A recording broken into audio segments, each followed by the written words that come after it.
La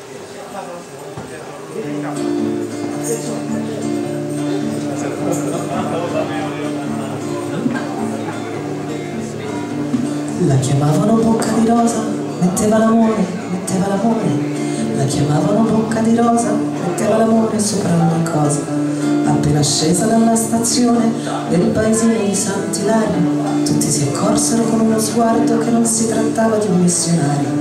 C'è chi l'amore lo fa per noia, se lo sceglie per professione. Bocca di rosa nell'uno e nell'altro, lei lo faceva per passione. Ma la passione spesso conduce a soddisfare le proprie voglie, senza indagare se il al cuore libero per lui. E fu così che da un giorno all'altro bocca di rosa si tirò addosso l'ira funesta delle cagnette a cui aveva sottratto l'osso. Ma i comari di un paesino che non tentano certo di iniziativa, le contromisure fino a quel punto si limitarono all'invettiva.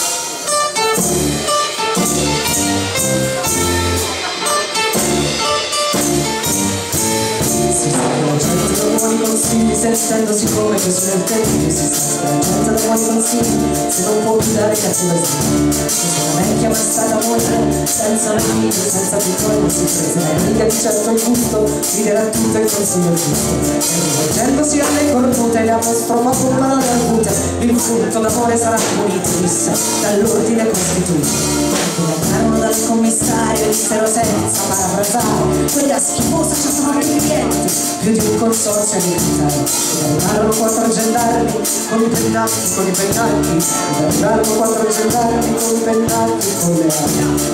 E con un anno d'oro, l'ultimo carabiniere, ma quella volta a prendere il treno, ma con